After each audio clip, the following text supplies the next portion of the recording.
যদি তুলো ঘি দিয়ে একটু ভগবানের প্রদীপ জ্বালান, ভগবান পরম প্রসন্ন হন। তুলসীর কাঠ দিয়ে তাকে দীপদান দিলে, এই যে মাসটা গেল দীপদানের, এটা ব্রজে অনেকেই ওটি দেয়। তুলসী বিহীন কোন কর্ম ভগবান গ্রহণ করবেন না। তুলসীকে গোবিন্দের প্রেয়সী, গোবিন্দ সব থেকে বেশি ভালোবাসেন প্রেয়সী। প্রেয়সীকে তো ভালোবাসবেই প্রভু, তুলসী ছাড়া কোনো কাজ হয় না। এই তুলসী নিষ্ঠা এসেছে আমাদের। সুধীবৃন্দ, প্রসাদে তুলসী না দিলে 56 ব্যঞ্জন গ্রহণ করবেন না। যারা দীক্ষিত ভক্ত তাদেরও উচিত তুলসীবিহীন কোন বস্তু না আহার করা। তুলসী দিয়ে একটু জগন্নাথের প্রসাদ না দিয়ে অপ্রসাদিত কিছু পেতে নেই। সুধীবৃন্দ, নিবেদন করি, দ্বিতীয় নিষ্ঠা হলো তুলসীদের। দয়া করে যদি হিন্দু হয়ে থাকেন, আমি জানি না কোন সম্প্রদায়ের, তবে তুলসীর একটা মালা গলায় সরু করে হলেও দিন। 56 ভোগ ভগবান গ্রহণ করবে না তুলসীর স্পর্শ ছাড়া। আমার এত বড় দেহটা ভগবান গ্রহণ করবে কি করে? বলে তুলসীর মালা গলায় দিয়ে যদি মিথ্যা বলি, প্রবঞ্চনা করি, লোক ঠকাই, তবে শুনুন, অনেকেই বলে দাদা এখন ব্যবসা করি, আর অনেক মিথ্যা বলতে এখন আর এই অজুহাতে অনেকেই গলে মালা দেয় না। আমি তাকে উল্টে প্রশ্ন করি, তুলসীর গলা মালাই দিয়ে মিথ্যা বললে দোষ হবে, আর মালা গলায় না দিয়ে বললে দোষ হবে না, তাই? মালা গলায় নাই, মিথ্যা বললেন, ওদের তো কি জাতীয় বুদ্ধি আমাদের! সাধু সঙ্গ না করে করে, শাস্ত্রজ্ঞান না নিয়ে, আজকাল প্রায় লোক বলে মালা কি করে নেব, 1000টা মিথ্যা বলতে হয়, 1000টা মিথ্যা কথা বলতে হয়, তো মালা গলায় নিয়ে মিথ্যা কথা বলবো। আরে গলায় মালা না দিয়েও মিথ্যা মিথ্যাই সমপরিমাণ পাপ। বরং যেটা দিলে কি হবে জানেন? এটা দিলে একবারও মনে হবে আপনার, কারণ গাছের একটা ক্রিয়া আছে, শিকড়ের একটা মহিমা আছে। লজ্জাপতি গাছে আজও হাত দিলে ওর পাতা বন্ধ হয়ে যায়, ওর অনুভূতি নাই, স্পন্দন নাই। তুলসী কাঠের মহিমা বেদে যেভাবে বলা আছে, আমাদের বেদের ভাগে যেভাবে বলা আছে, তা অদ্বিতীয় তুলসী মহিমা। যেখানে তুলসী বাগান ওইখানে গোবিন্দের বাস, ওখানেই রাধারানীর বাস। পদ্ম এবং তুলসী যেখানে, হরিকথা যেখানে, ওখানে ভগবান বাস করেন। বললেন তুলসীর মালা গলায় দিলে 10টা মিথ্যার মধ্যে একবার বিবেক বলে উঠবে, একটা তো কমা। আচ্ছা, আমি যদি শিকার রেখে আর বড় তুলসীর মালা রেখে এখন সিডির দোকানে গিয়ে বসি, চায়ের দোকানে গিয়ে বসি, সিনেমা হলে বসি, পেছনে যে বসে আছে সে একবার হলেও ঠাট্টা করে শিকাটা নয়, বেটা তোর জায়গা তো এইটা না। এগুলো আমাদের রক্ষাও করে, এগুলো আমাদের রক্ষাও করে। তোর জায়গা তো সিনেমা হল না, তুই এখানে কেন? এগুলো আমাদের জাতীয় পরিচয় দেয়, আমি সনাতনী হিন্দু। সোনার চেন গলায় দিতে আমাদের কত আনন্দ হয়, অথচ যা গলায় পড়লে সাক্ষাৎ ভক্তি ভগবান দিতে পারেন, সেটাই আমাদের লজ্জা। আমাদের মঙ্গল চাই কোন মুখে আমরা? আরে বিদেশিদের দিকে তাকান, জার্মানি, ইউরোপের দিকে তাকান, তারা তুলসীর মালা নিয়ে এখন নবদ্বীপে, মায়াপুরে নৃত্য করছে। আপনার আমার বাধা। একটা অন্তত চিহ্ন রাখুন। একটা কথা বলি, হৃদয়ে লিখে নিয়ে নেন, তুলসীর গলা মালাই নিয়ে যদি আপনি মৃত্যুবরণ করেন, আমি শাস্ত্র থেকে দৃঢ় কণ্ঠে বলছি, আপনাকে নরকগামী হতে হবে না, অধঃপতনে যেতে হবে না। লিখে নিন আপনি। তুলসীর গলা মালাই তিলক যদি থাকে, যম নির্ঘাত বলেছেন, ভগবান বলেছেন, একে তুমি নরকগামী করতে পারবে না। কোথাও না কোথাও তার মঙ্গল লুকিয়ে থাকবে। প্রমাণ নেবেন, যুক্তি নেবেন? একবার আমাদের এক আচার্য পাঠ করতে যাচ্ছেন জঙ্গলের মধ্যে দিয়ে, জঙ্গলে 150 গাড়ি আটকে গেছে। কেন জানেন? সরকারি সিল মারা একটা গাছ রাস্তার উপরে পড়ে গেছে, সরকারি সিল দেওয়া। আচ্ছা, ওই গাছ আপনি হাত দিতে পারবেন প্রশাসনের অনুমতি ছাড়া? রাস্তার ধারে যেসব সরকারি গাছে সিল দেওয়া থাকে, নাম্বার দেওয়া থাকে, ওটা ওদের প্রশাসনের অনুমতি ছাড়া কাটলে আপনাকে জেলে যেতে হবে।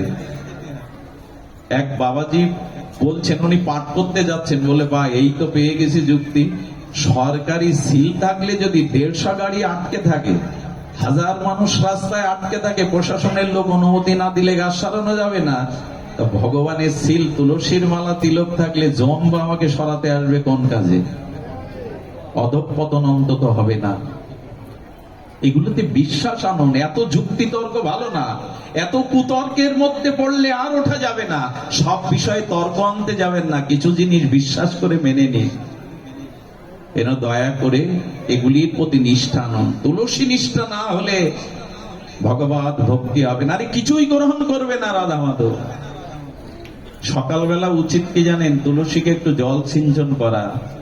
আর তুলসীর 9 ভাবে সেবা হয়। তুলসী দর্শন, তুলসী স্পর্শন, শ্রাবণে তুলসী শ্রাবণে আষাঢ়ে রোপণ, তুলসী সংরক্ষণ যাতে পাতা খেয়ে না যায়, আর তুলসী চয়ন, গোবিন্দ চরণে পূজন, আর তুলসী আরতি, তুলসী পরিক্রমা। এইভাবে 9 ভাবে যে তুলসী শরণ নেয়, কি বলা হয়েছে? যে তোমার শরণ লয় তার বাঞ্ছা পূর্ণ হয়। এ কি শুধু গাওয়ার গাওয়া, গীতিকারের গান? গান না, এগুলোই ভজন। যে তোমার শরণ লয় তার বাঞ্ছা পূর্ণ হয়। শুনে রাখুন, ব্রহ্ম হত্যা, পিতৃ হত্যা, মাতৃ হত্যা, পৃথিবীতে জ্ঞাত অজ্ঞাত সারে যত পাপ আছে, তুলসীকে 4 বার প্রদক্ষিণ করে প্রণাম করলে সেই পাপ নিষ্কৃত হয়ে যায়। জানি কানি চা ব্রহ্মহুতানি তানি চা তানি তানি প্রণশ্যন্তি প্রদক্ষিণ। পদে পদে তুলসীকে 4 বার প্রদক্ষিণ করে যদি কেউ প্রণাম করে, জানি কানি চা পাপানি ব্রহ্মহতানি কানি চা তানি তানি প্রণশ্যন্তি প্রদক্ষিণ পদে পদে। ভাগবত বলেছেন, তুলসীকে পরিক্রমা করলে ব্রহ্ম হত্যা, আদি সব হত্যা, সমস্ত অপরাধ মুক্ত হয়ে সে ভগবানের চরণ পেয়ে যায়। এটা গল্পগুজব ভাববেন না, এটাই শাশ্বত সত্য। বলো পরিক্রমা করতে হবে কেন? বলো জন্ম জন্মে তুমি জন্ম মৃত্যু চক্রে পাক খাচ্ছ। যদি তুলসীকে পরিক্রমা করতে পারো, তাহলে এই পাক, আসা যাওয়ার পাক থেমে যাবে তোমার। তৃতীয় হলো বৈষ্ণব সেবাতে নিষ্ঠা দিন। তৃতীয় কি? অনন্ত ভজনের মধ্যে এই 3 নিষ্ঠা। আপনি ভক্ত হলে ভজনে এলে আসতে হবে। তৃতীয়টা কি? বৈষ্ণব সেবা ব্যতীত আজ পর্যন্ত কেউ নিস্তার পায়নি, প্রেম ভক্তি পায়নি। তাই ভগবানের থেকে, ভগবানের সেবার থেকে শুদ্ধ ভক্ত বৈষ্ণব বা শুদ্ধ ভক্তের সেবার প্রতি আরো দৃষ্টি দিতে হবে। যে গিরিয়ে বছরে 2টো বৈষ্ণব সেবা হয় না, একটু হরিনাম হয় না, ওটা শ্মশান ভূমি। ওখানে প্রাচুর্য আছে কিন্তু শান্তি নাই, অভিশাপ বিরাজ করে সেখানে। তাই সামর্থ্য থাকলে আয়ের একটা অংশ ভক্ত সেবায় দিতে হয়। পৃথিবীতে সেবার থেকে বড় ধর্ম আর সেবাই। দেখুন, ভগবান প্রসন্ন হয় সেবাতে, ভক্ত সেবাতেই ভগবান প্রসন্ন হয়। ভগবান বললেন, আমার সেবা যে করে সে আমার ভক্ত না, আমার ভক্তের যে সেবা করে সে আমার ভক্ত। ব্রহ্মাকে বলেছিলেন, ব্রহ্মা আমাকে যে ভোগরাগ দেয় মন্দিরে, ওটা আমি দৃষ্টি দিয়ে স্বীকার করি, জিহ্বা নেই না। বলে তাহলে দিয়ে লাভ কি? যদি আস্বাদন না করো কখনো নাও না। ব্রহ্মাকে গোবিন্দ বলেছিলেন, যখন কোন শুদ্ধ ভক্তকে কেউ সেবা দেয়, ওই ভক্তের জিহ্বায় বসে আমি রসাস্বাদন করি। শুধু ভগবানকে সেবা সেবা, আর ভক্ত সেবা একাধারে। গোবিন্দ সেবা, ভক্ত সেবা 2 একাধারে, এই দুটোই। এই জন্য ভক্তের জিহ্বায় বসে এক মুঠো ভক্তকে দিন, তাতে কোটি কোটি সেবা পূর্ণ হবে। তাই বৈষ্ণব সেবার নিষ্ঠা রাখুন। পরিশেষে এইটুকু বলি, ভগবত ভজনে যদি এসেই থাকেন, তাহলে দয়া করে সংসারে এইটুকু তো। আপনাদের একটা ছোট্ট ভক্তমাল লীলার কথাই আমার বিশ্রাম কথা, ছাড়তে ইচ্ছা করে না কেন জানি না।